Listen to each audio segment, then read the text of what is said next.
Ce n'est plus un secret de polichinelle, le torchon brûle entre Paris et Ouagadougou. Ce qui semblait être une rumeur se confirme désormais.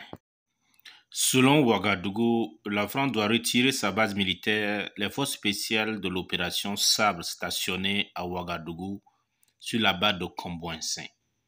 Ceci a compté d'un mois conformément à une convention de 2008 qui lie Paris et Ouagadougou, dont l'article 6 permet aux États partis en désaccord de désavouer la dite convention militaire.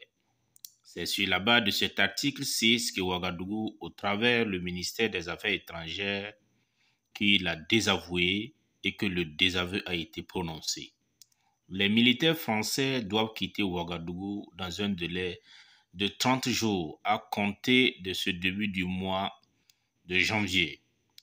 Mais les prémices de la rupture étaient prononcées 3 mois plus tôt, dans les méandres de la prise de pouvoir par le capitaine Ibrahim Traoré, au lendemain du putsch qu'il a porté au pouvoir. Plusieurs manifestations au cœur de Ouagadougou avaient exigé le départ de l'ambassadeur de France à Ouagadougou, Luc Aladé, avant que le gouvernement confirme son renvoi du territoire.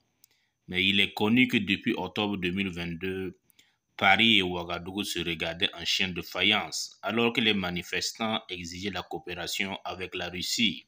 Le premier ministre Apollinaire Kyelem de Tambela du Burkina Faso avait séjourné fin décembre 2022 à Moscou dans le cadre des coopérations entre Ouagadougou et le Kremlin. Il était question de renforcement des coopérations militaires entre les deux pays, qui étaient d'ailleurs critiqués par les médias occidentaux. Au cours du même période, l'ambassadeur de Russe avait effectué un déplacement à Ouagadougou, au cours duquel il y avait eu des tête-à-tête entre le chef de l'État et cet émissaire diplomatique. Dans les méandres de son déplacement, plusieurs personnes avaient parlé de l'arrivée de Wagner, cette milice qui combat au Mali. Plusieurs reprises, des manifestations avaient éclaté à Ouagadougou s'en prenant à l'ambassade de France aux emblèmes de la République française.